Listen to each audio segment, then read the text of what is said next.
إن الحمد لله نحمده ونستعينه ونستغفره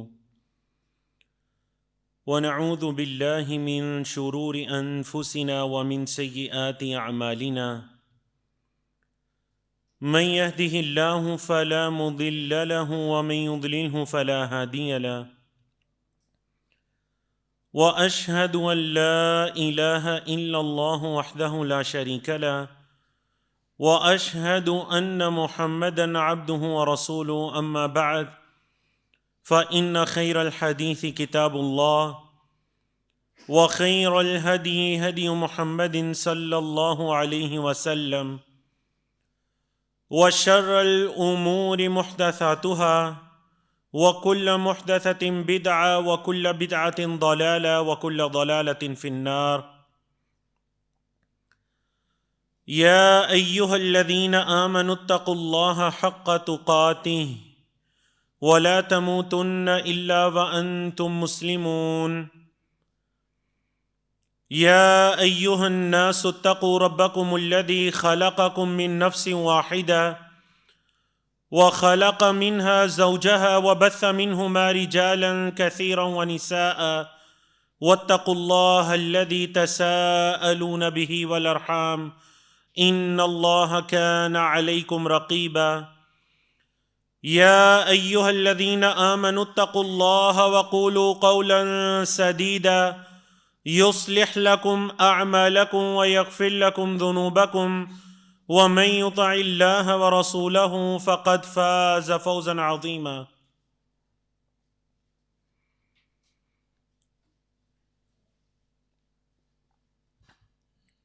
قال رسول الله صلى الله عليه وسلم إن السعيد لمن جنب الفتن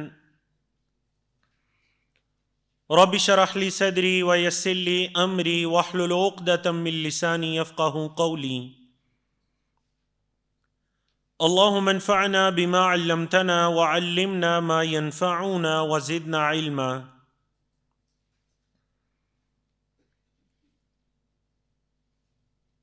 مختصر حمد و ثنا کے بعد جو کورس آپ کرنے جا رہے ہیں، اس کورس میں ہم فتنوں کی پہچان، ان سے بچاؤ کے طریقے سے متعلق کل 6 موضوعات کو پڑھیں گے، اور ان 6 موضوعات سے قبل فتن کے بارے میں ایک مقدمہ اس کورس کے اندر شامل کیا گیا ہے۔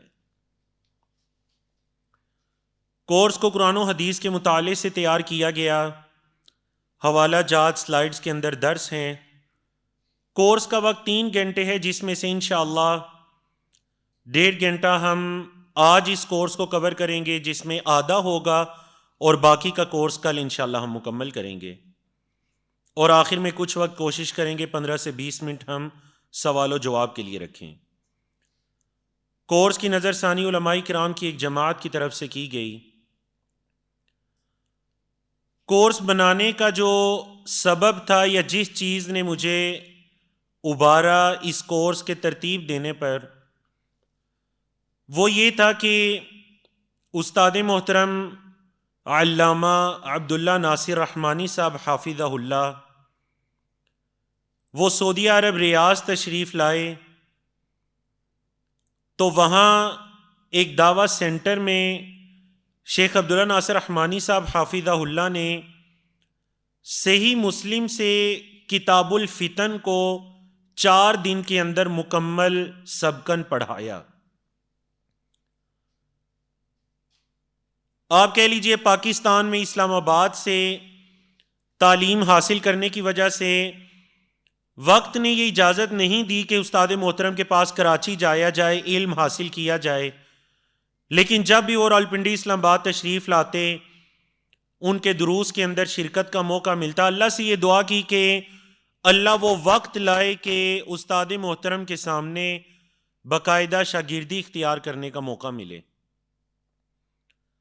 تو الحمدللہ رب العالمین کہ 2018 میں جب استاد محترم تشریف لائے ریاض، تو نہ صرف کتاب الفتن صحیح مسلم سے پڑھنے کا موقع ملا، بلکہ مجھ طالب علم کو استاد محترم کے ساتھ حدیث کی عبارت بھی پڑھنے کی سعادت نصیب ہوئی۔ پھر اگلے سال دوبارہ تشریف لائے تو ہم نے صحیح بخاری کی ایک کتاب کتاب الاعتصام بالکتاب والسنہ پڑھی۔ پھر اس سے اگلے سال تشریف لائے 2020 میں، تو الحمدللہ اس سال کے اندر شیخ صاحب 2 مرتبہ تشریف لائے۔ ایک مرتبہ ہم نے ان سے صحیح بخاری کی کتاب الایمان پڑھی اور ایک مرتبہ صحیح بخاری کی کتاب العلم۔ تو الحمدللہ جب سے استاد محترم سے کتاب الفتن پڑھی تو اسی وقت ذہن کے اندر ہی خیال آیا کہ کیوں نہ ان تمام چیزوں کو ایک دورے کی شکل کے اندر ایک جگہ پر جمع کر دیا جائے۔ تو آپ کہہ لیجئے کوئی بہت بڑی کاوش نہیں، لیکن وہی جو اپنے اساتذہ کرام سے ہم نے سنا اس کو ترتیب کے ساتھ مختلف موضوعات کے اندر جمع کر دیا گیا۔ فتنوں کے بارے میں جاننا کیوں ضروری ہے؟ تاکہ ہم ان سے بچ سکیں، فتنوں کے بارے میں جان کر ہم ان سے بچ سکیں۔ یا پھر اس سوال کا اگر ایک دوسرے انداز میں پیش کیا جائے تو وہ یہ ہے کہ اللہ کے رسول صلی اللہ علیہ وسلم کے صحابہ میں حضرت حذیفہ بن یمان رضی اللہ تعالیٰ عنہ نبی کریم صلی اللہ علیہ وسلم سے ہمیشہ شر کے بارے میں سوال کیا کرتے۔ کس کے بارے میں سوال کیا کرتے؟ شر کے بارے میں۔ تو حضرت حذیفہ خود یہ بیان فرماتے ہیں کہ کان الناس یسألون رسول اللہ صلی اللہ علیہ وسلم عن الخیر، اللہ کے رسول صلی اللہ علیہ وسلم سے لوگ خیر کے بارے میں سوال کیا کرتے ہیں۔ وَكُنْتُ أَسْأَلُهُ عَنِ الشَّرِّ، اور میں کس بارے میں سوال کیا کرتا جی؟ ہاں جی بولے، میں کس بارے میں سوال کیا کرتا؟ شر کے بارے میں۔ اب ساتھ ہی حضرت حذیفہ بن یمان اس کی وجہ بتاتے ہیں کہ میں کیوں اللہ کے رسول صلی اللہ علیہ وسلم سے شر کے بارے میں سوال کیا کرتا؟ تو کیا فرماتے ہیں؟ مخافۃ ان یدرکنی، اس ڈر سے، اس خوف سے کہ کہیں وہ شر مجھ تک نہ پہنچ جائے۔ تو جواب لکھیے اپنے پاس کہ حضرت حذیفہ رضی اللہ تعالیٰ عنہ نبی کریم صلی اللہ علیہ وسلم سے شر کے بارے میں سوال کیوں کیا کرتے تھے؟ مخافۃ ان یدرکنی، اس ڈر سے کہ وہ شر انہیں پہنچ نہ جائے۔ تو آج اگر ہم فتن کے بارے میں علم حاصل کرنے کے لیے یہاں پر جمع ہیں تو سب سے پہلا مقصد کیا ہونا چاہیے کہ فتن کے بارے میں جان کر ہم اپنے آپ کو، اپنی نسلوں کو، اہل و عیال کو اس سے بچا سکیں۔ بولیں جی، اپنے آپ کو اس سے بچا سکیں۔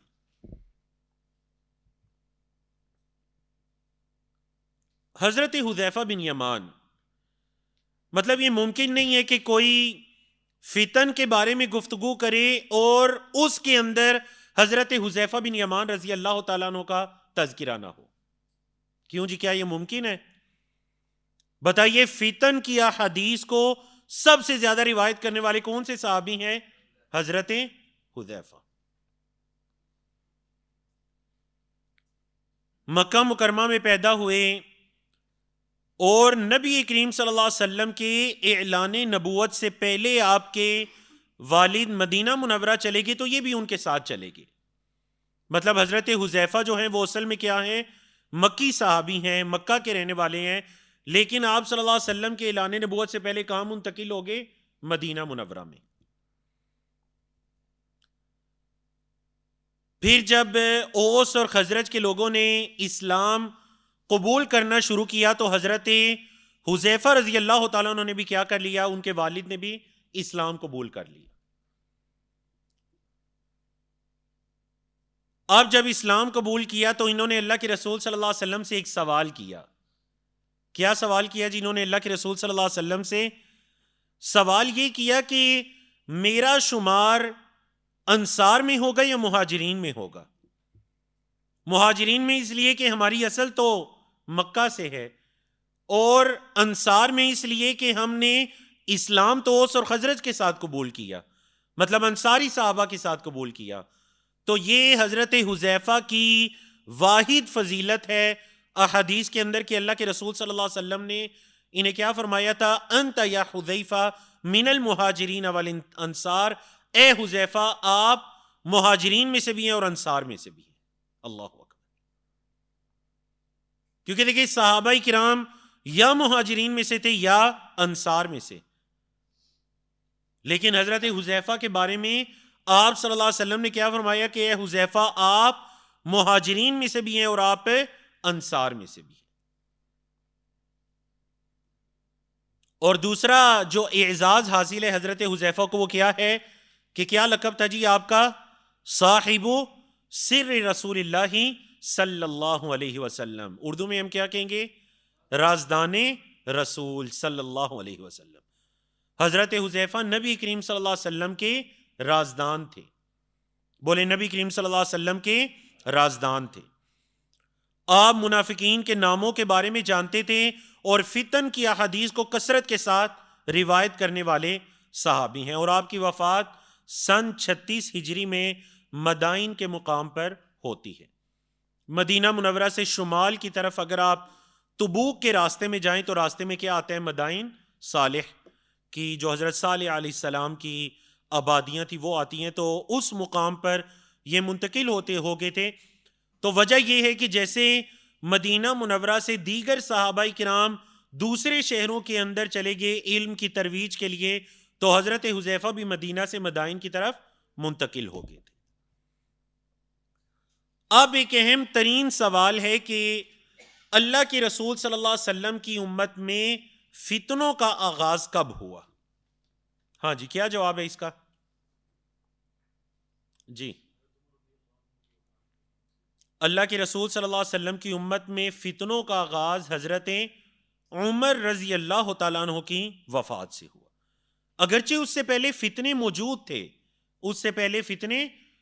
تھے، لیکن وہ جو ایک بڑا فتنہ جس کو کہا گیا، دروازے کا توڑنا جس کو کہا گیا، وہ حضرت عمر رضی اللہ تعالیٰ عنہ کی شہادت تھی، جس کا تذکرہ صحیح بخاری کی حدیث میں آ رہا ہے. اللہ اکبر. اور دیکھیے جن دو شخصیات کا ہم نے ذکر کیا، حضرت عمر اور حضرت حذیفہ، انہی کی یہ حدیث ہے جو صحیح بخاری کے اندر ہے کہ حضرت حذیفہ کہتے ہیں کننا عند عمر، ہم حضرت عمر کے پاس تھے. فقال، تو حضرت عمر فرمانے لگے ایکم یحفظ حدیث رسول اللہ صلی اللہ علیہ وسلم فی الفتنہ، فتنے کے بارے میں تم میں سے کون اللہ کے رسول صلی اللہ علیہ وسلم کی حدیث کو یاد کیے ہوئے؟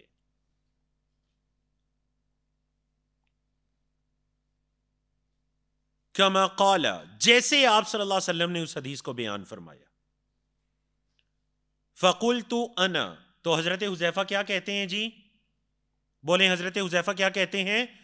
میں اس حدیث کو یاد کیے ہوئے ہوں.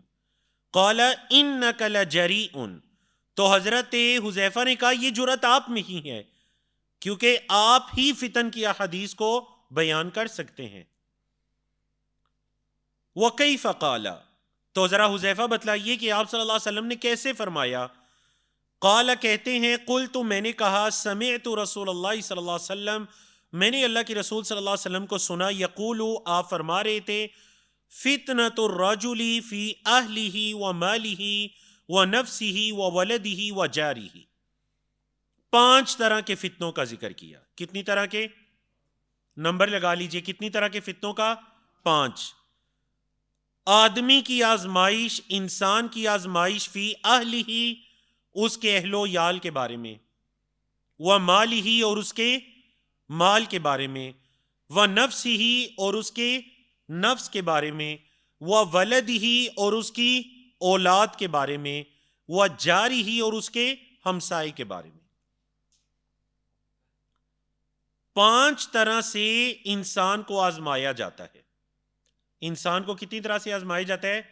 5 طرح سے اس انسان کی آزمائش ہوتی ہے. اس کے اہل و یال کے بارے میں، مال کے بارے میں، اس کے اپنے بارے میں، نفس کے بارے میں، اس کی اولاد اور اس کے ہمسائے کے بارے میں. لیکن ساتھ ہی حضرت حذیفہ نے یہ بھی بتا دیا کہ یکفرها الصیام والصلاۃ والصدقہ والامر بالمعروف والنہی عن المنکر. یہ جو انسان کی آزمائش ہوتی ہے نا، ان 5 چیزوں کے اندر اس آزمائش کو انسان کے روزے، اس کی نماز، اس کا صدقہ، نیکی کا حکم دینا، برائی سے منع کرنا، یہ نیک اعمال ان فتنوں کا کفارہ بن جاتے ہیں. بولیے یہ نیک اعمال ان فتنوں کا کیا مطلب؟ مطلب یہ ہے کہ اگر اپنے اہل و عیال کے بارے میں یا ہمسائے کے بارے میں یا اپنے مال کے بارے میں یا اپنے نفس کے بارے میں یا اولاد کے بارے میں اگر انسان سے کوئی کمی کوتاہی رہ جائے، اس آزمائش کے اندر وہ کامیاب نہ ہو، تو اس کے نیک اعمال کیا کرتے ہیں؟ اس کے ان گناہوں کو دو ڈالتے ہیں، یکفرھا، اس کا کفارہ بن جاتے ہیں۔ تو مطلب حضرت حذیفہ رضی اللہ تعالیٰ عنہ نے یہ بتلانا چاہا کہ امیر المؤمنین انسان کی آزمائش جن نعمتوں کے ذریعے ہوتی ہے، اگر ان میں کوئی کمی کوتاہی رہ جائے تو اللہ رب العزت نیکیوں کے ذریعے سے اس کمی کوتاہی کو کیا کرتا ہے؟ بولے کیا کرتا ہے؟ معاف کر دیتا ہے۔ یہ اللہ کے رسول صلی اللہ علیہ وسلم کی حدیث مبارکہ۔ لیکن حضرت عمر رضی اللہ تعالیٰ عنہ کے سوال پوچھنے کا مقصد یہ نہیں تھا۔ تو پھر حضرت عمر کا کیا مقصد تھا؟ تو حضرت عمر فرمانے لگے لیس ھذا ارید، اے حذیفہ میرا یہ ارادہ نہیں تھا۔ بولے اے حذیفہ میرا یہ ارادہ، انما ارید التی تموج کموج البحر، اے حذیفہ میں تو ان فتنوں کی بات کر رہا ہوں جو سمندر کی موجوں کی مانند آئیں گے۔ بولیے جو کیسے آئیں گے؟ تو حضرت عمر رضی اللہ تعالیٰ عنہ نے فتنوں کو کس چیز کے ساتھ مشابہت دی؟ سمندر کی موجوں کے ساتھ۔ قال، حضرت حذیفہ فرماتے ہیں قلت، میں نے کہا ما لک ولہا یا امیر المؤمنین، اے امیر المؤمنین آپ کو ان فتنوں سے کیا لینا دینا جو سمندر کی موجوں کی طرح آئیں گے؟ ان بینک و بینہا بابا مغلقا، آپ کے درمیان اور ان فتنوں کے درمیان ایک بند دروازہ ہے، تو آپ کو کیا پریشانی ہے جو آپ ان فتنوں کے بارے میں پوچھ رہے ہیں؟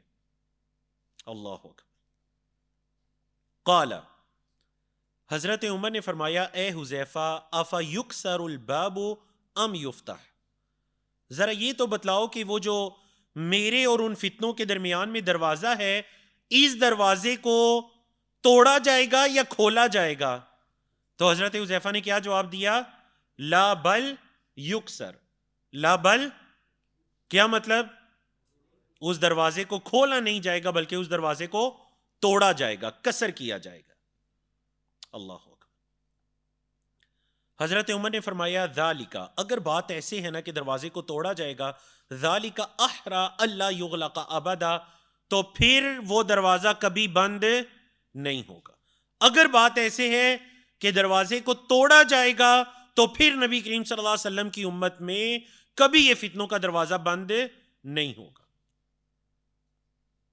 قال، اس حدیث کے راوی کہتے ہیں جو حضرت حذیفہ سے اس حدیث کو سن رہے ہیں، وہ کہتے ہیں فقلنا لحذیفہ، ہم سننے والوں نے حذیفہ سے کہا هل كان عمر يعلم من الباب، کیا حضرت عمر جانتے تھے کہ وہ دروازہ کون ہے؟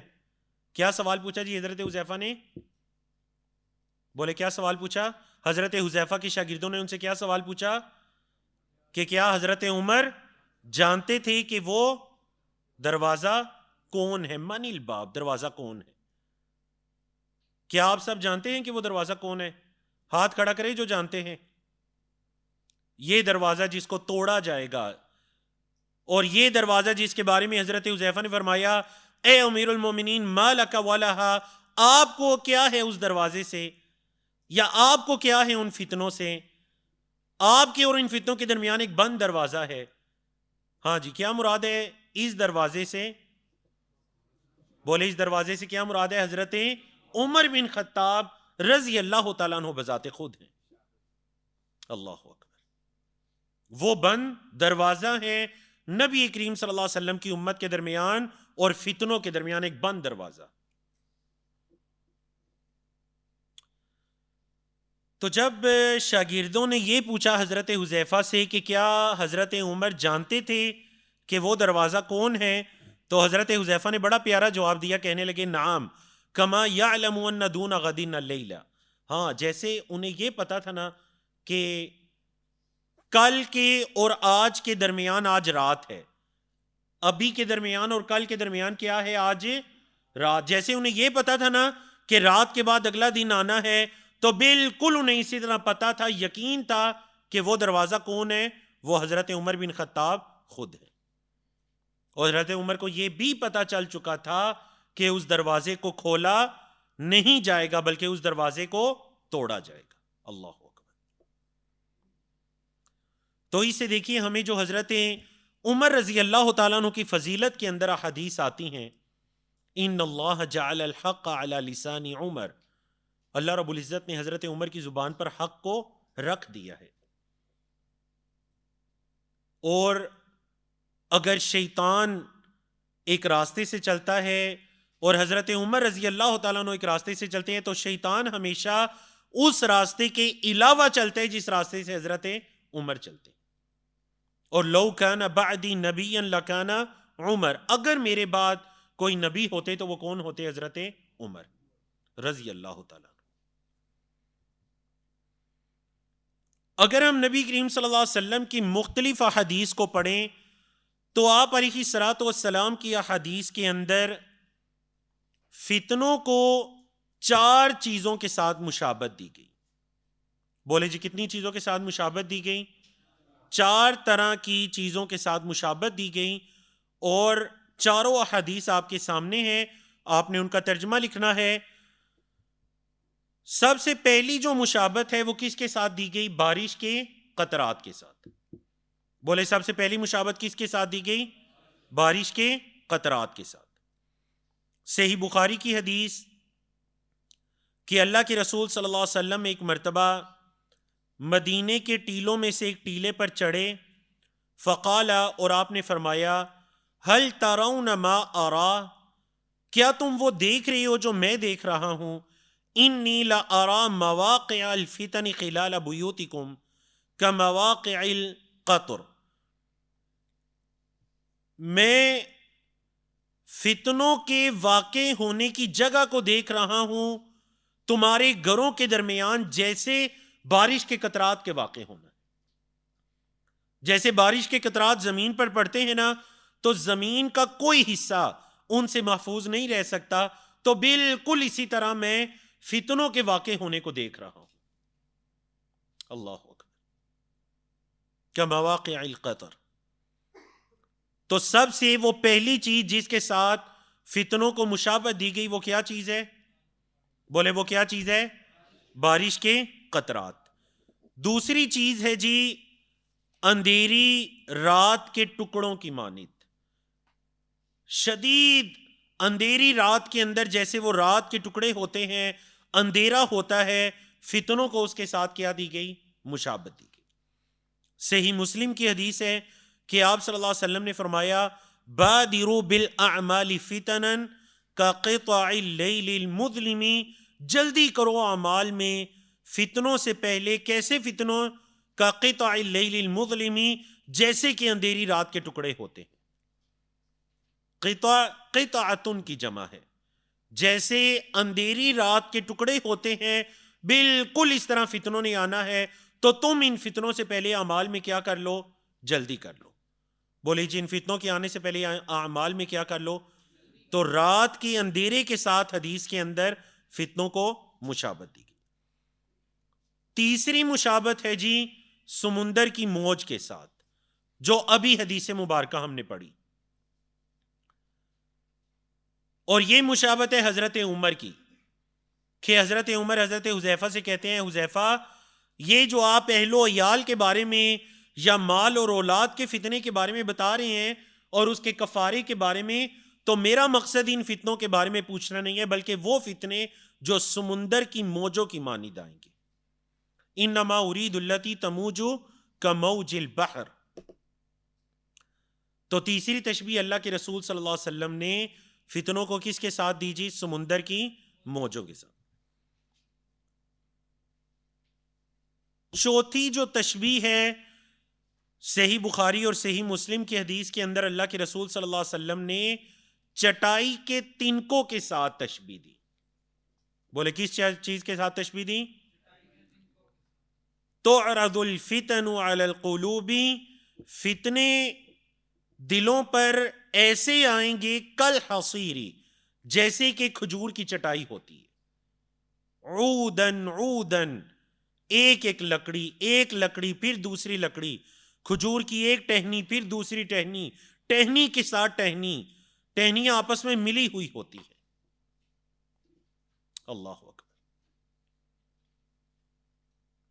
یہ 4 طرح کی تشبیہات ہیں،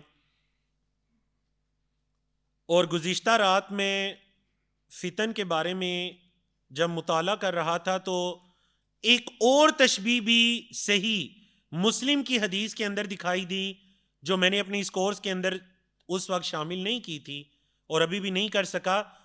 وہ تشبیہ ہے طوفان کے ساتھ۔ 5ویں تشبیہ صحیح مسلم کی حدیث میں اللہ کے رسول صلی اللہ علیہ وسلم نے فتن کو کس کے ساتھ تشبیہ دی؟ جو عواصف ہوتے ہیں نا، عاصفتن کی جمع عواصف، آئین کے ساتھ عواصف، ریح العواصف، تیز و تند جو ہوا ہوتی ہے، طوفان، آندیاں، اللہ کے رسول صلی اللہ علیہ وسلم نے فتنوں کو اس کے ساتھ تشبیہ دی، صحیح مسلم کی حدیث کے اندر۔ ہاں جی، اب ذرا شمار کیجئے کتنی چیزوں کے ساتھ اللہ کے رسول صلی اللہ علیہ وسلم نے فتن کو تشبیہ دی؟ نمبر 1 بارش کے قطرات، نمبر 2 اندھیری رات کے ٹکڑے، نمبر 3 سمندر کی موجیں، نمبر 4 چٹائی کے تنکے، اور نمبر 5 اللہ اکبر تیز و تند ہوا، آندھی طوفان کے ساتھ۔ اچھا، ان تشبیہات کے اندر ذرا آپ کچھ ایسی چیزیں تلاش کیجئے جو تمام کے اندر مشترک ہیں۔ ہاں جی، ان 5 کے اندر وہ چیزیں تلاش کیجئے جو مشترک ہیں۔ جی بیٹا، بارک اللہ فیک۔ ایک مشترک ہے کہ یکے بعد دیگرے۔ دیکھیں، جب بارش کے قطرات شروع ہوتے ہیں تو کیا پھر انتظار کرتے ہیں؟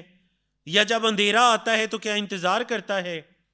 یا سمندر کی موجیں آتی ہیں تو کیا انتظار کرتی ہیں؟ اللہ اکبر، یہ آتی ہیں اور سب کچھ اپنے اندر بہا کے لے جاتی ہیں، سوائے اس کے جس کو اللہ رب العزت محفوظ رکھنا چاہے۔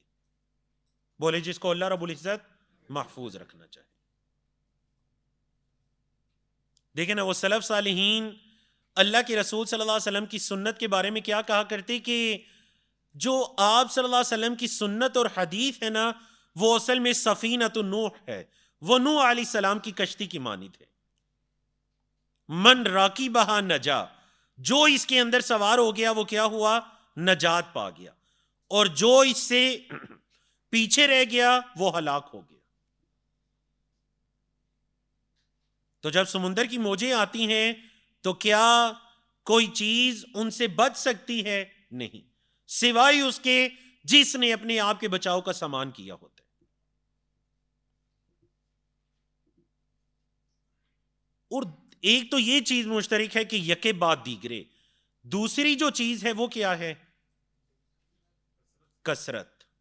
دوسری چیز کیا ہے؟ کثرت۔ لگاتار آئیں گے اور کثرت کے ساتھ آئیں گے۔ بولے، لگاتار آئیں گے اور کثرت کے ساتھ آئیں گے۔ اللہ اکبر۔ تو دیکھیے، اب اگر معاملہ اتنا سنگین ہے تو آئیے ہم فتن کی تعریف کے بارے میں جانتے ہیں، لغوی تعریف، اصطلاحی تعریف۔ فتنوں کی پہچان کا ضابطہ کیا ہے؟ اب جب فتنے واقع ہوتے ہیں تو اللہ رب العزت کی طرف سے کیا حکمت ہے فتنوں کے واقع ہونے میں؟ فتنوں کی اقسام کون کون سی ہیں؟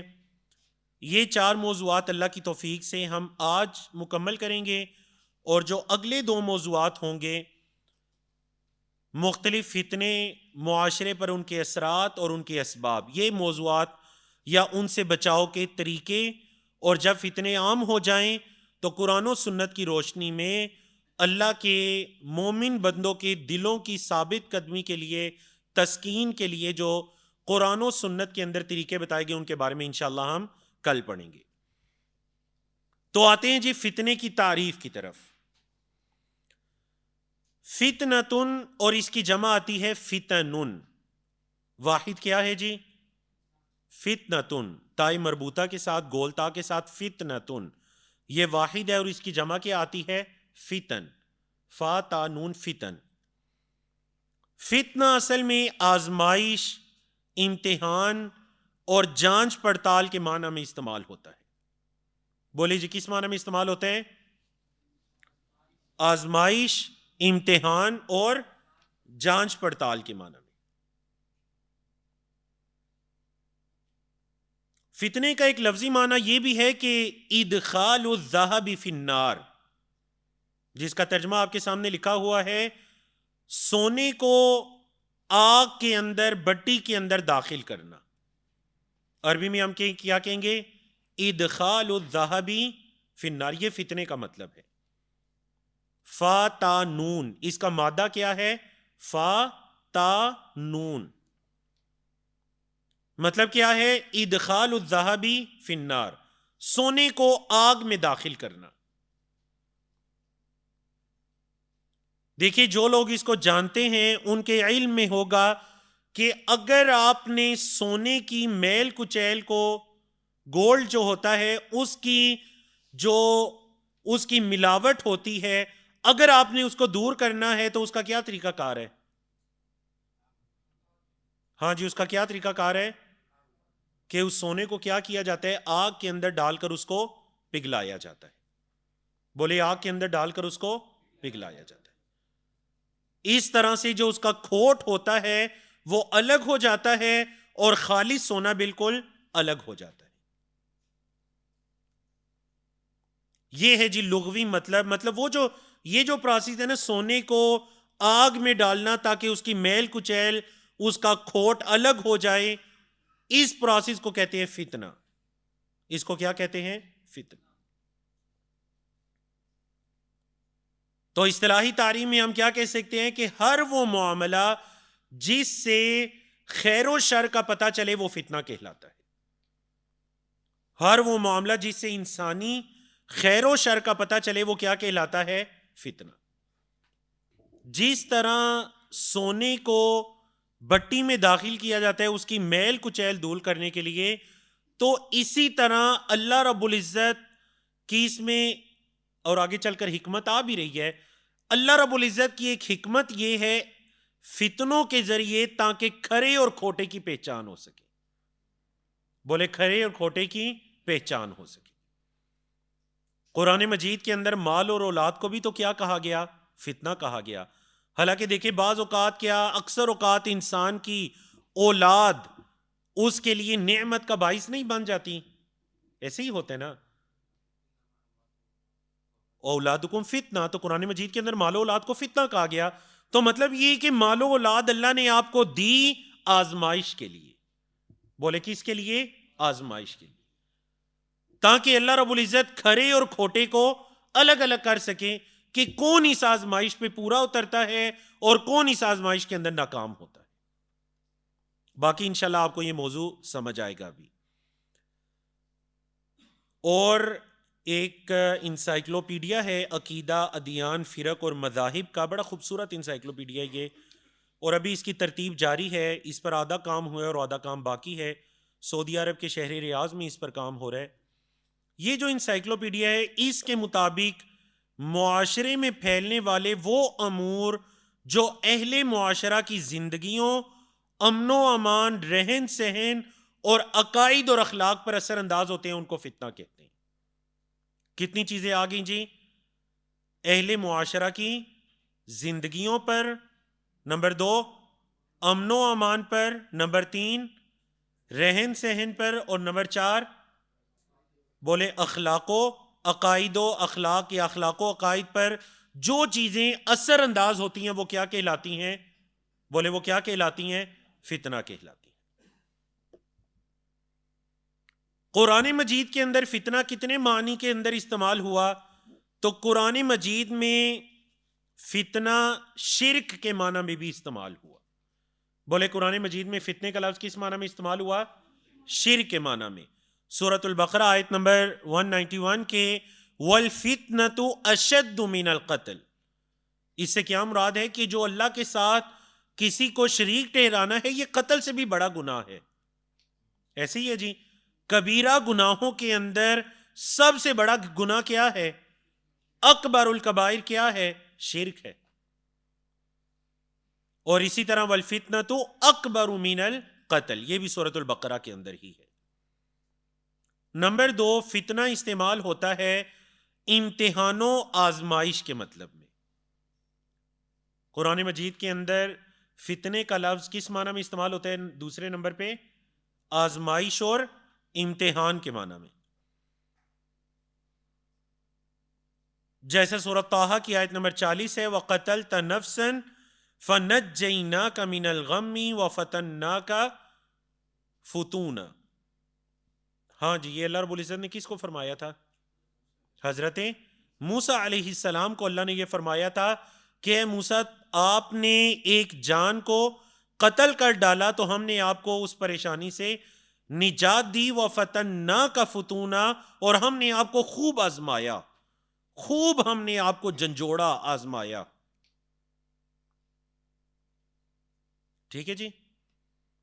تو اس سے یہ پتا چلا کہ جو اس معنی کے اندر فتنہ ہے، آزمائش، اختبار، امتحان کے معنی میں، اس کے اندر انبیاء کرام بھی مبتلا ہوئے، کیونکہ ان پر بھی اللہ رب العزت کی طرف سے آزمائشیں آئیں، ان کو بھی اللہ کی طرف سے آزمایا گیا.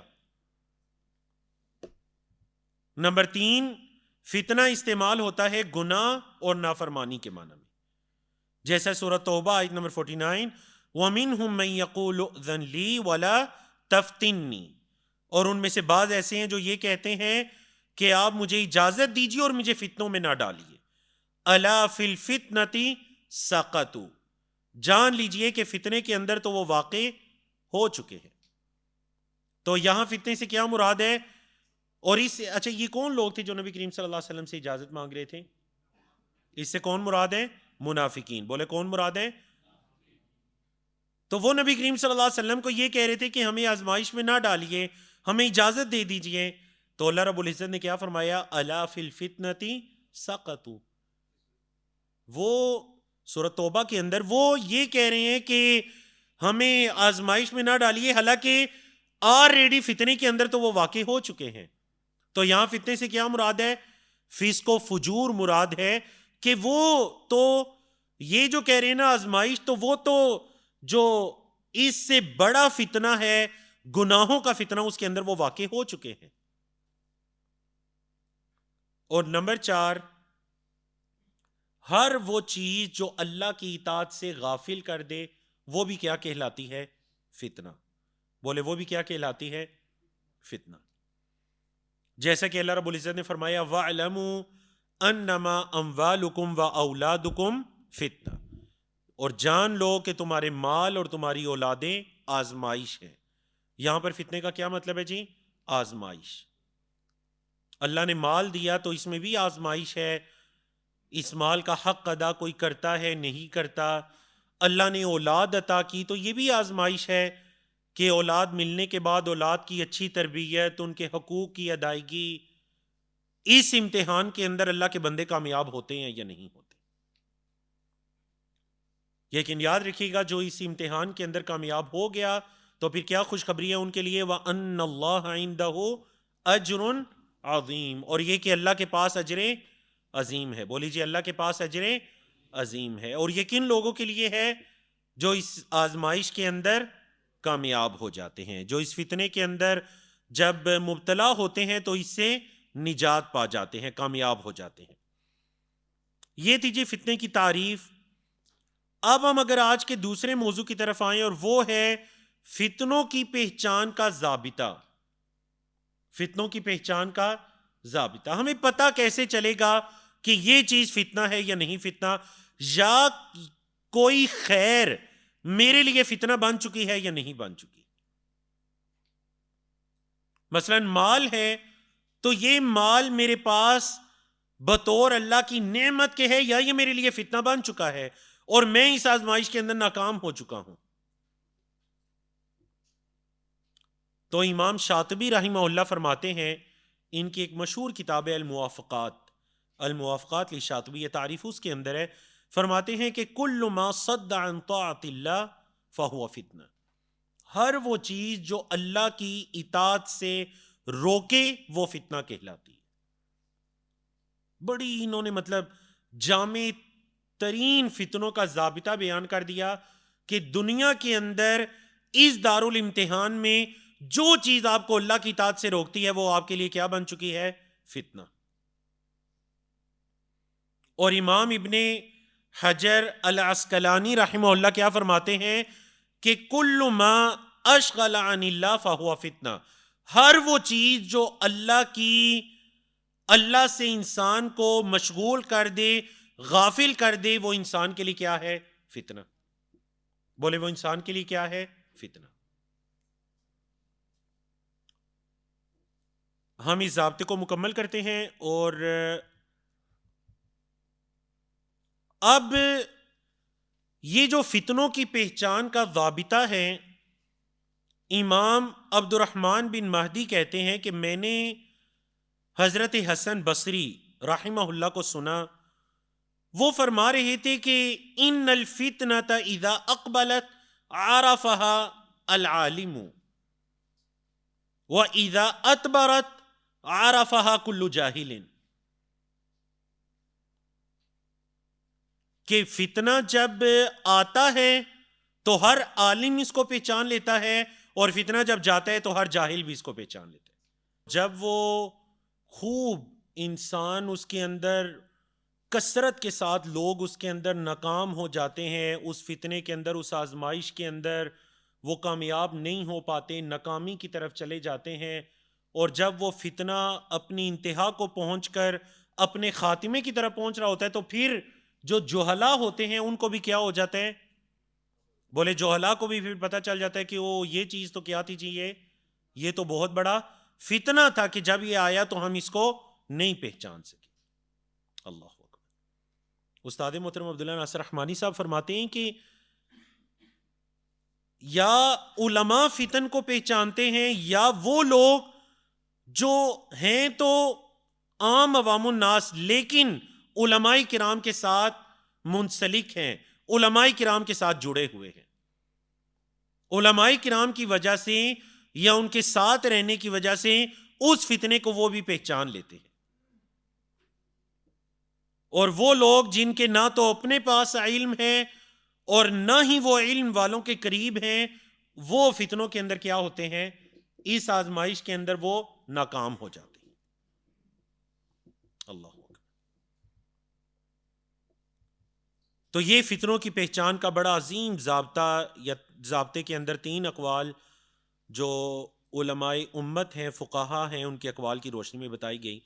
اب اگر ہم یہ جاننا چاہیں کہ فتنوں کے آنے میں حکمت کیا ہے، مطلب اللہ رب العزت کی کیا حکمت ہے فتنوں کے آنے میں، تو ہمیں پتہ چلے گا سورۃ العنکبوت کی ابتدا سے کہ اللہ رب العزت نے کیا فرمایا؟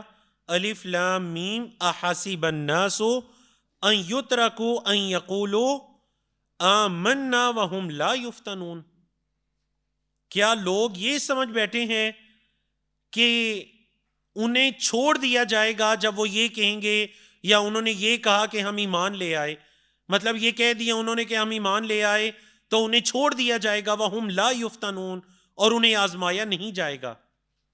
یہاں سے فتنے کے معنی مزید واضح ہو جائیں گے۔ کیا لوگ یہ سمجھ بیٹھے ہیں کہ وہ یہ کہیں گے آمنا، کہ ہم ایمان لے آئے، وہم لا یفتنون، اور انہیں آزمائش میں نہیں ڈالا جائے گا، انہیں آزمایا نہیں جائے گا۔ اللہ اکبر۔ وَلَقَدْ فَتَنَّ الَّذِينَ مِن قَبْلِهِمْ، اللہ نے کیا فرمایا جی؟ اور البتہ تحقیق ہم نے آزمایا ان سے پہلے والوں کو بھی، ان لوگوں کو بھی جو ان سے پہلے تھے۔ اچھا، اب اللہ رب العزت حکمت بیان کرے، کیا وجہ تھی؟ انہیں بھی ضرور آزمایا جائے گا، آیت نمبر 2 سے پتہ چلا، اور ان سے پہلے لوگوں کو بھی آزمایا گیا۔ حکمت کیا ہے؟ فَلَيَعْلَمَنَّ اللَّهُ الَّذِينَ صَدَقُوا وَلَيَعْلَمَنَّ الْكَاذِبِينَ۔ یہاں ایک بڑی پیاری بحث ہے کہ عالم یعلم کا ترجمہ ہم جاننا نہیں کر سکتے، مطلب ہم یہ نہیں کہہ سکتے تاکہ اللہ جان لے، کیونکہ اللہ کے تو پہلے سے علم میں ہے. تو یہاں پر عالم یعلم کا جو بہترین سلیس ترجمہ ہوگا وہ جانچ پڑتال کے معنی میں ہوگا، تاکہ اللہ رب العزت جانچ لے ان لوگوں کو جو سچے ہیں. الذین صدقوا، جو سچے ہیں، وَلَيَعْلَمَنَّ الْكَاذِبِينَ، اور اللہ تعالیٰ اچھی طرح سے جانچ لے ان لوگوں کو جو جھوٹے ہیں، کاذبین ہیں. مطلب وہی کھرے کھوٹے کا فرق معلوم ہو جائے، صادقین اور کاذبین کے اندر فرق واضح ہو جائے. یہ فتنوں کے آنے میں اللہ رب العزت کی حکمت ہے. قرآن مجید کے اندر اس کو تمحیص بھی کہا گیا، تمحیص، وَلِيُمَحِّصَ. اللہ کے مومن بندوں کو کئی طرح سے آزمایا جاتا ہے. دنیا کے اندر اسے نعمتیں دے کر آزمایا جاتا ہے. اس کے دائیں بائیں معاشرے کے اندر جب گناہ عام ہوتے ہیں، ان گناہوں کے ذریعے سے اس کو آزمایا جاتا ہے. طرح طرح سے اس کی آزمائش ہوتی ہے. موت کے وقت میں اس کو آزمایا جاتا ہے. طرح طرح سے اس کی آزمائش ہوتی ہے مومن بندے کی. مقصد کیا ہے؟ یہ جانچ پڑتال کرنا کہ یہ اپنے ایمان کے اندر کس قدر سچا ہے، تاکہ اللہ رب العزت اچھی طرح سے جانچ لے ان لوگوں کو جو سچے ہیں اور ان لوگوں کو جو جھوٹے ہیں، کاذبین ہیں. یہ اللہ رب العزت کی ایک کمال درجے کی حکمت ہے. تو یاد رکھیے گا، فتنے چاہے انفرادی ہیں یا اجتماعی، ان میں اللہ کی حکمت یہی ہے کہ اہل ایمان کا امتحان لیا جائے. بولے اہل ایمان کا. کچھ لوگوں کو گناہوں سے دو دیا جائے اور کچھ کو اللہ کی طرف واپس پلٹنے کا موقع میسر آئے. ظاہر بات ہے اگر اللہ کے مومن بندوں پر آزمائش آتی ہے، اس کے اندر وہ ثابت قدم رہتے ہیں، ان کے قدم لڑکھڑاتے نہیں، استقامت کو اختیار کرتے ہیں، تو یہ اللہ رب العزت کی طرف سے مغفرت بھی ہے ان کی، یہ ان کے لیے معافی کا باعث بھی بنتا ہے. اور آزمائشوں اور پریشانیوں کے آنے میں بھی یہی حکمت الہی ہے کہ اللہ کے مومن بندوں کا ایمان قضاء اور قدر پر مزید مضبوط ہو جائے. ایمان کی حفاظت میں وہ یقین کی منزلوں کو طے کر کے اللہ کے ہاں بلند مقام و مرتبے کو پا سکے. ابن قیم رحمہ اللہ کے کلام کی روشنی میں دیکھتے ہیں، اور ابن قیم رحمہ اللہ نے کمال درجے کا کلام کیا ہے فتن کے بارے میں. اگر آپ ابن قیم رحمہ اللہ کو پڑھنا چاہیں تو ان کی کتاب ہے اغاثۃ اللہفان عن مصائد الشیطان. اغاثۃ اللہفان، لہفان اس انسان کو کہتے ہیں جو بالکل پریشان حال پھر رہا ہے، کوئی ٹھکانہ اس کو نہیں مل رہا، حیران ہے. اس انسان کی مدد کرنا شیطان کی چالوں سے، اس کے دھوکوں سے. بڑی پیاری ریسرچ ہے ابن قیم رحمہ اللہ کی اغاثۃ اللہفان. فرماتے ہیں جی الفتنۃ قسمت الناس الی صادق و کاذب. فتنہ در حقیقت لوگوں کو تقسیم کرتا ہے کس میں؟ صادق اور کاذب.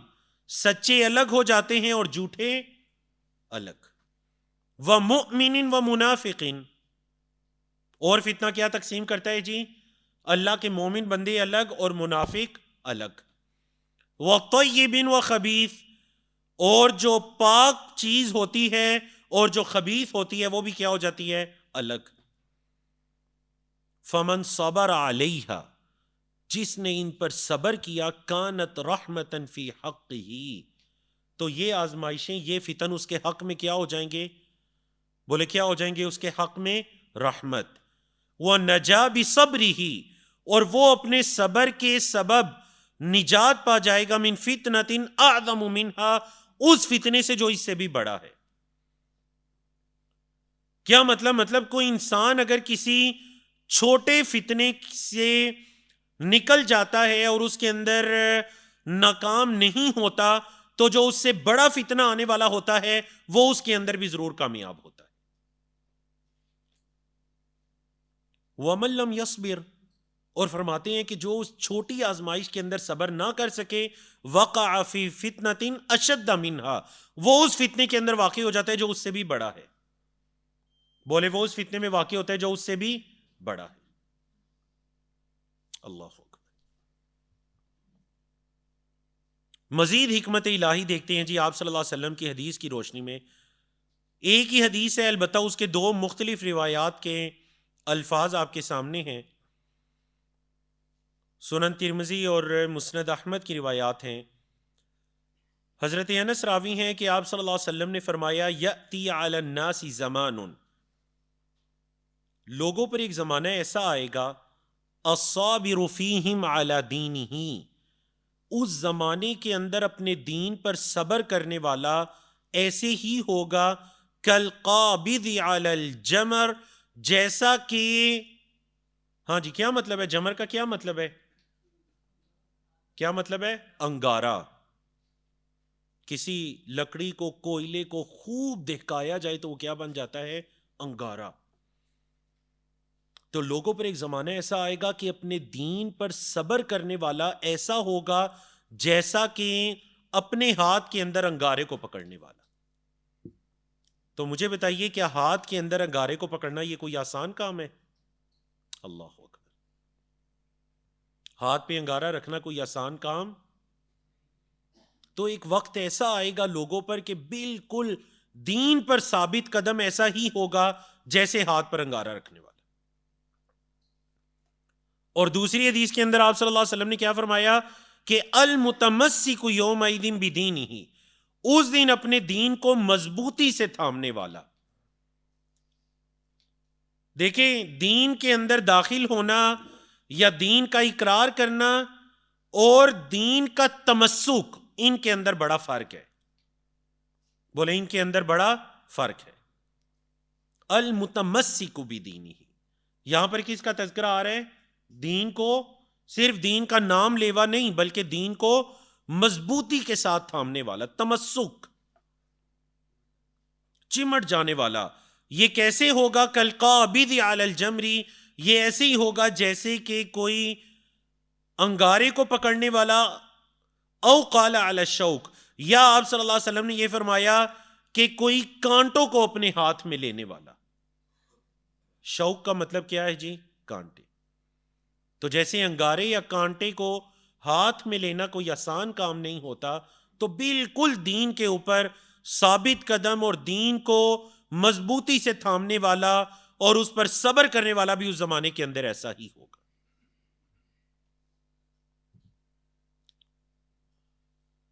اب فتنوں کی حکمت کے بعد آج کا جو ہمارا آخری موضوع ہے فتنوں کی اقسام، ہم اس کی طرف چلتے ہیں تاکہ فتنوں کے بارے میں ہماری معرفت مزید واضح ہو جائے.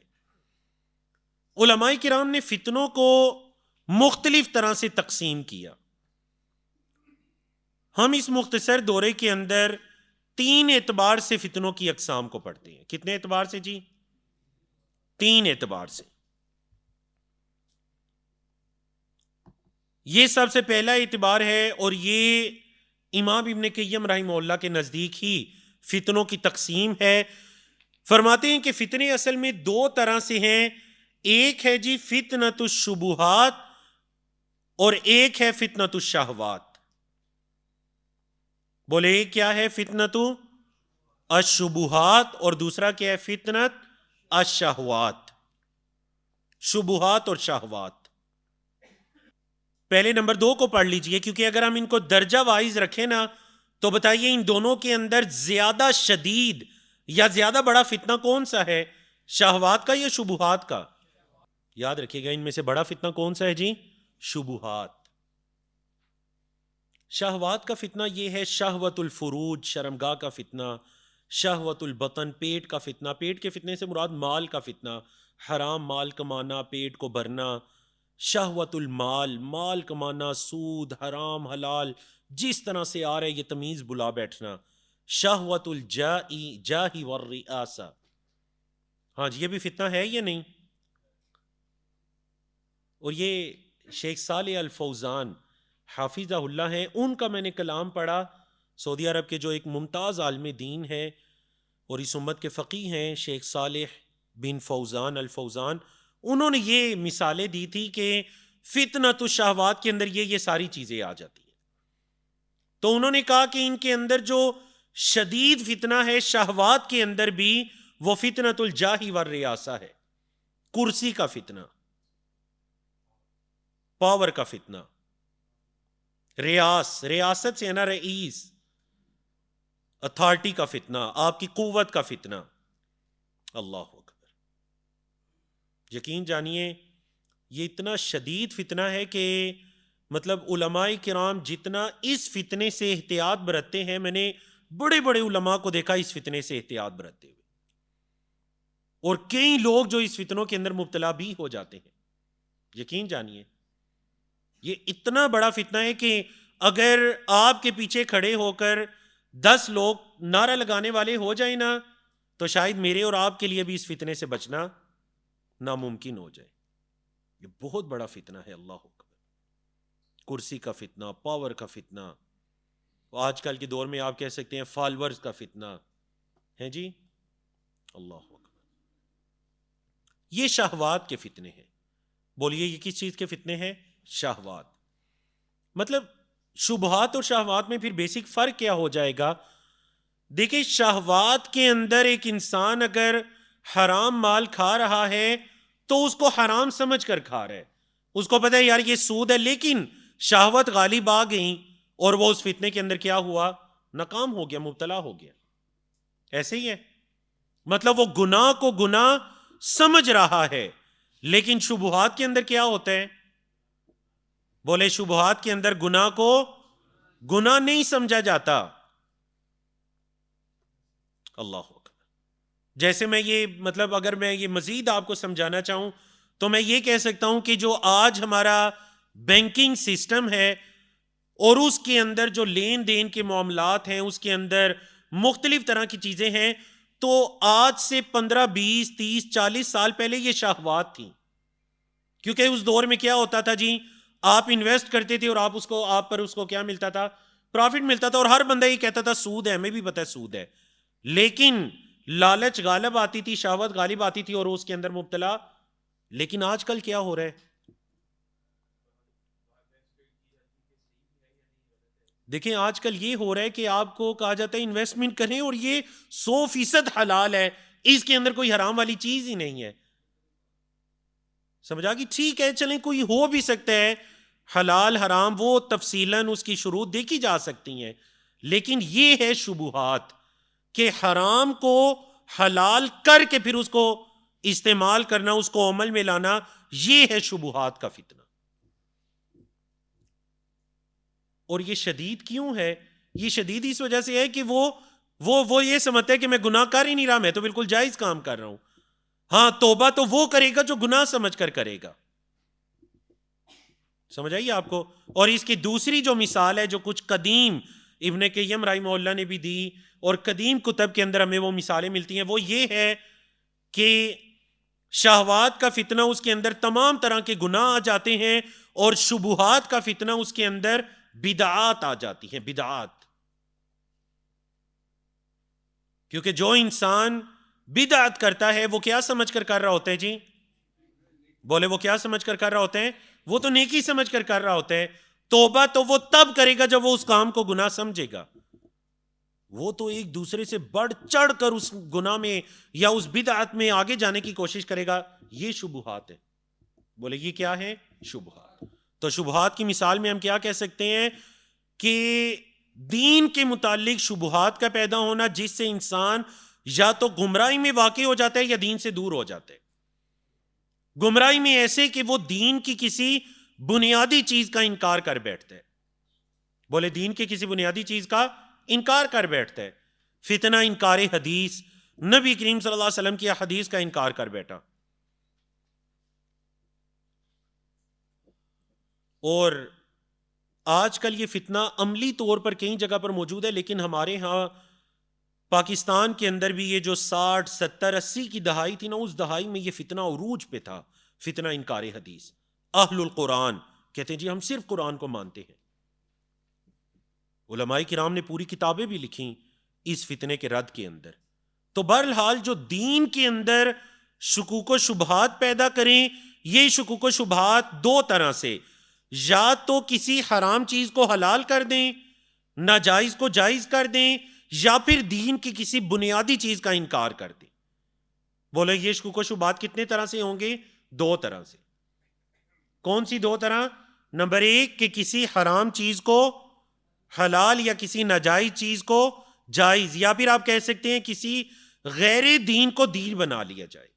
وہ چیز دین ہے نہیں لیکن اس کو دین بنا لیا جائے. اور دوسرا کیا ہے کہ دین کی کسی بنیادی چیز کا انکار کر دیا جائے. بولے دین کی بنیادی چیز کا انکار کر دیا جائے. یہی فتنہ انسان کو شرک، دین صحیح سے دوری، جہالت، بدعات تک لے جاتا ہے. اور اس فتنے کے اندر یہ ہوتا ہے کہ انسان کو اس کے برے کام اچھے لگنا شروع ہو جاتے ہیں. أَفَمَنْ زُيِّنَ لَهُ سُوءُ عَمَلِهِ فَرَآهُ حَسَنًا، کیا وہ بندہ جس کے برے اعمال کو اس کے لیے مزین کر دیا گیا ہے وہ ان کو بڑا اچھا دیکھتا ہے، حسن دیکھتا ہے. فَإِنَّ اللَّهَ يُضِلُّ مَن يَشَاءُ وَيَهْدِي مَن يَشَاءُ، بے شک اللہ جس کو چاہتا ہے گمراہ کرتا ہے اور اللہ جس کو چاہتا ہے ہدایت دیتا ہے. اچھا،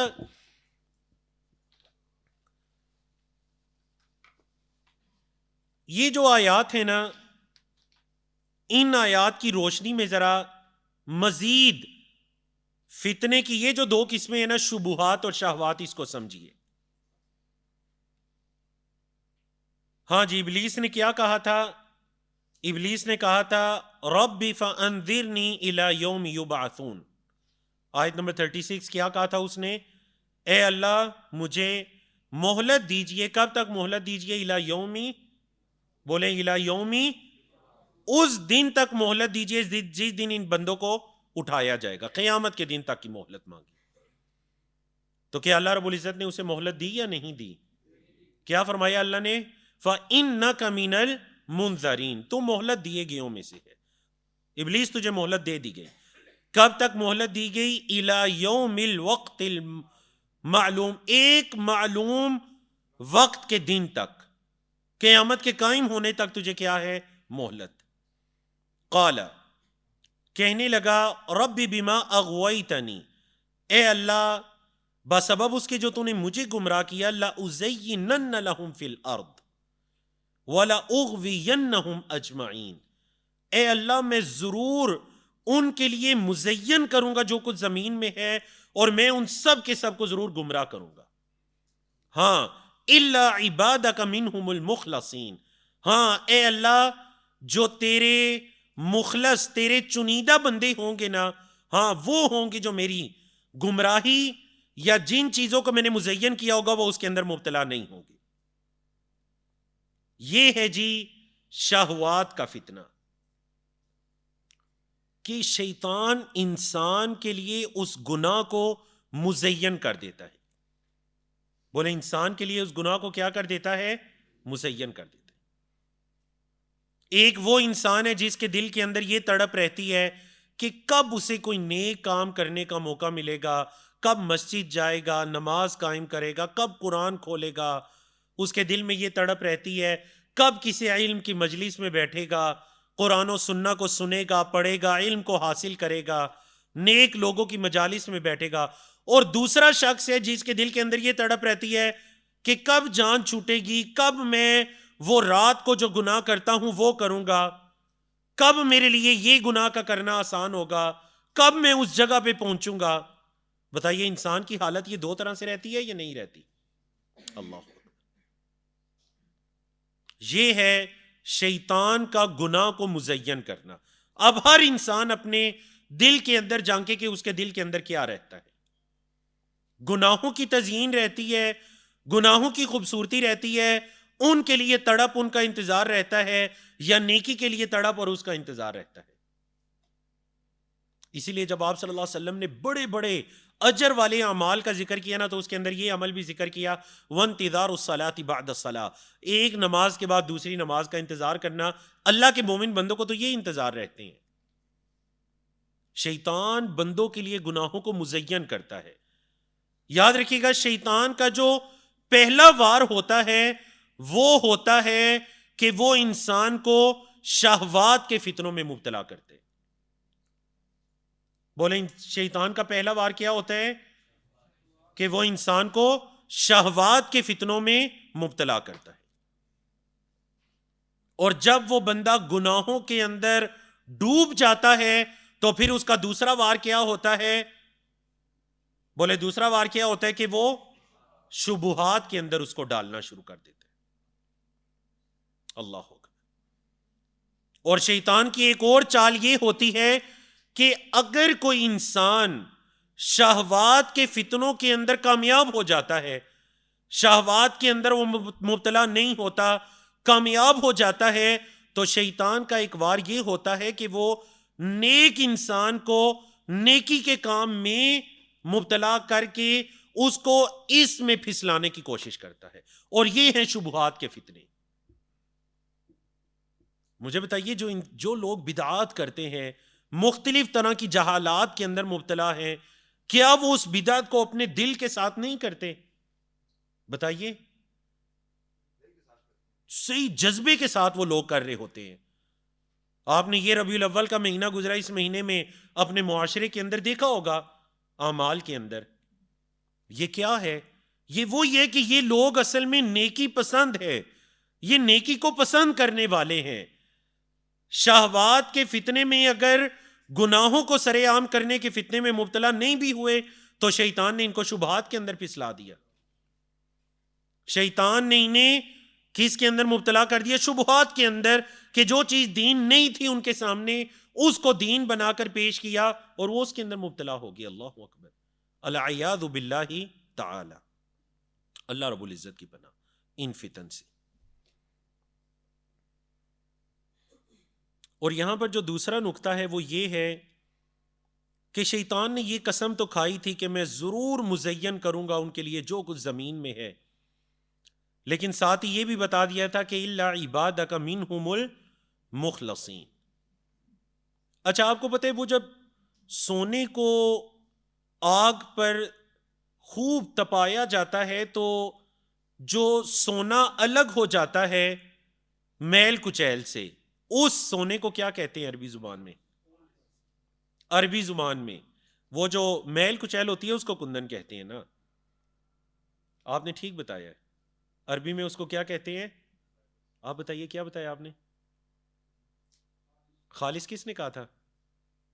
آواز آئی تھی، آپ نے کہا تھا. یا وہ جو سونا میل کچیل سے الگ ہو جاتا ہے اس سونے کو کیا کہتے ہیں؟ خالص. عربی زبان میں اس سونے کو کیا کہتے ہیں؟ خالص. خالص سونا. میل کچیل یعنی ہم خالص اردو میں بھی استعمال کرتے ہیں نا، لیکن یہ اصل میں عربی کا لفظ ہے. جس لوہے سے یا جس سونے سے میل کچیل کو دور کر دیا جائے اس کو کہتے ہیں الذهب الخالص. کیا کہتے ہیں؟ الذهب الخالص. اور یہاں پر دیکھیے کیا الفاظ استعمال ہوئے ہیں؟ مخلصین. یہ بھی وہی مادہ ہے، خالص سونے والا مادہ ہے. خا لام صاد، خا لام صاد. تو دیکھیں یہ ہے فتنوں کے آنے میں ایک اللہ رب العزت کی حکمت کہ اللہ اپنے بندوں کو آزمائے کہ ان میں سے کون سے بندے ہیں جو خالص ایمان والے ہیں اس خالص سونے کی طرح. اور شیطان نے بھی یہی کہا تھا کہ ہاں میں گمراہ تو ضرور کرنے کی کوشش کروں گا، میں مزین بھی کروں گا، ولا اقعدن لہم، میں ہر رستے پر ان کے لیے بیٹھوں گا، لیکن جو مخلص بندے ہوں گے نا وہ میری ان گمراہیوں کے اندر مبتلا نہیں ہوں گے. اللہ اکبر.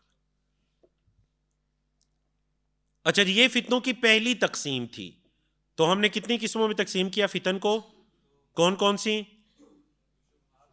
بولے کون کون سے؟ شبہات اور شہوات. اور یہ ابن قیم رحمہ اللہ کی تقسیم ہے. دوسری تقسیم ہے فتنوں کی انفرادی اور اجتماعی ہونے کے اعتبار سے. مطلب کچھ فتنے ایسے ہوتے ہیں جس کا تعلق آپ کے معاشرے کے ساتھ ہوتا ہے، اور کچھ فتنے ایسے ہوتے ہیں جس کا تعلق فرد کے ساتھ ہوتا ہے. کچھ انفرادی ہوتے ہیں اور کچھ اجتماعی ہوتے ہیں. انفرادی فتنے جس کے اندر مال، اولاد، عورتیں، شہرت، یہ چیزیں، مطلب یہ کسی فرد کے لیے فتنہ بن سکتے ہیں. مال ضروری نہیں کہ پورے معاشرے کے لیے فتنہ بنے. ایک انسان اس فتنے کے اندر، یا اولاد، اب وہ جس بندے کی اولاد ہے وہ اس کے اندر مبتلا ہوگا، تو یہ انفرادی فتنے ہیں. اور دوسرے ہیں اجتماعی فتنے جن کا تعلق آپ کی سوسائٹی کے ساتھ ہے، آپ کے معاشرے کے ساتھ ہے، جس کے اندر فحاشی ہے، باہمی اختلافات ہیں، قتل و غارت گری ہے، اسلامی احکامات کا انکار یا مذاق اڑانا ہے، یہ تمام وہ فتنے ہیں کہ معاشرے جن کے اندر مبتلا ہو جاتے ہیں۔ یہ دوسری اعتبار سے فتنوں کی تقسیم تھی۔ اب ہم اگر ایک اور اعتبار سے تقسیم کی طرف آنا چاہیں، اور یہ تقسیم کی ہے جی جو ایک سعودی عرب کے بڑے عالم دین ہیں، فوت ہو چکے ہیں رحمہ اللہ، شیخ محمد بن صالح العثیمین، شیخ محمد بن صالح العثیمین رحمہ اللہ۔ مجھے یاد ہے، مطلب صرف آپ لوگوں کو تھوڑا ایکٹیو کرنے کے لیے، انہوں نے ریاض الصالحین کی ایک بڑی خوبصورت شرح ہے شیخ صاحب کی، محمد بن صالح العثیمین رحمہ اللہ کی، آج سے تقریباً 23-24 سال پہلے ان کی وفات ہوئی ہے، 2000 کے آگے پیچھے۔ تو شیخ صاحب کی ریاض الصالحین کی شرح ہے، میں نے کسی مکتبے کے اندر دیکھی، یہ غالباً 2006 کی بات ہے، مجھے وہ شرح بڑی اچھی لگی وہ شرح۔ تو والد گرامی جو سعودی عرب میں تھے، تو میں نے ان سے گزارش کی کہ میرے لیے یہ والی کتاب لے کر آئیں۔ والد صاحب تشریف لائے تو وہ یہ الحمدللہ شیخ صاحب کی کتاب میرے لیے لے کر آئے 4 جلدوں میں۔ تو میں نے ان کی کتاب پڑھنا شروع کی، اس وقت میں جامعہ سلفیہ اسلام آباد میں غالباً 5ویں درجے کے اندر زیر تعلیم تھا۔ تو چند ہی مہینوں کے اندر میں نے وہ 4 جلدیں ریاض الصالحین کی شرح کی پڑھ ڈالی۔ اب جب میں نے وہ شرح پڑھی تو یقین جانیے میرے دل کے اندر شیخ صاحب کی اتنی محبت پیدا ہوئی، اللہ نے میرے دل میں ان کی اتنی محبت ڈالی کہ میں ہر وقت اللہ سے یہ دعا کیا کرتا کہ اللہ یہ تو فوت ہو چکے ہیں، لیکن جن علماء کرام نے ان سے علم حاصل کیا ہے، مجھے میری زندگی میں ضرور ان علماء کرام کے سامنے بٹھانا۔ تو پھر الحمدللہ اللہ رب العزت نے یہ توفیق عطا کی کہ سعودی عرب میں زمانہ طالب علمی کے اندر شیخ محمد بن صالح العثیمین رحمہ اللہ کے کئی ایک شاگردوں کے سامنے شاگردی اختیار کرنے کا اللہ رب العزت نے سعادت نصیب کی۔ تو بڑے پختہ عالم ہیں، ان کے کلپس آپ کو انگلش کے اندر ٹرانسلیشن یا اس سب ٹائٹل کے ساتھ مل جائیں گے، تو ضرور آپ نے ان کو سننا ہے۔ جسے عالم ربانی کہتے ہیں، یہ وہ تھے۔ فتن کے بارے میں یہ ان کی جو ریسرچ ہے، کہتے ہیں فتنے اصل میں 2 طرح سے ہیں، ایک ہے فتنۃ المحیا اور ایک ہے فتنۃ الممات۔ کیا کہتے ہیں جی؟ ایک ہے فتنۃ المحیا اور اس سے مراد ہیں زندگی کے فتنے۔ فتنۃ المحیا سے کیا مراد ہے؟ اور دوسرے ہیں فتنۃ الممات، اس سے مراد کون سے فتنے ہیں؟ فتنۃ الممات سے مراد یا موت سے پہلے اور مرنے کے بعد کی آزمائشیں۔ یعنی یہ بڑی جامع ترین انہوں نے تقسیم کی، اور اس تقسیم کی وجہ یہ ہے، اس تقسیم کی وجہ کہ اس سے پہلے جو ہم نے تقسیمات پڑھی نا، امام ابن قیم رحمہ اللہ کی فتنۃ الشہوات یا شبہات یا پھر انفرادی یا اجتماعی، آپ اگر واقعتاً غور کریں نا تو یہ سارے فتنوں کا تعلق دنیا کے ساتھ ہے۔ حالانکہ نبی کریم صلی اللہ علیہ وسلم نے وہ جو قبر میں آزمائشیں آنی ہیں ان کو بھی تو فتنہ کہا ہے۔ ایسے ہی ہے جی، نبی کریم صلی اللہ علیہ وسلم سلام پھیرنے سے پہلے کیا دعا مانگا کرتے؟ اس دعا کے اندر یہ تھا نا، اللہم انی اعوذ بک من فتنۃ القبر، محیا والممات کے الفاظ بھی ہیں، اور من فتنۃ القبر، قبر کے فتنے، فتنۃ النار، اے اللہ آگ کا فتنہ، آگ کے ذریعے جو آزمائش ہوگی۔ اللہ اکبر۔ تو اس وجہ سے یہ جامع ترین تعریف ہے جس کے اندر ان فتنوں کا تذکرہ بھی آ جاتا ہے۔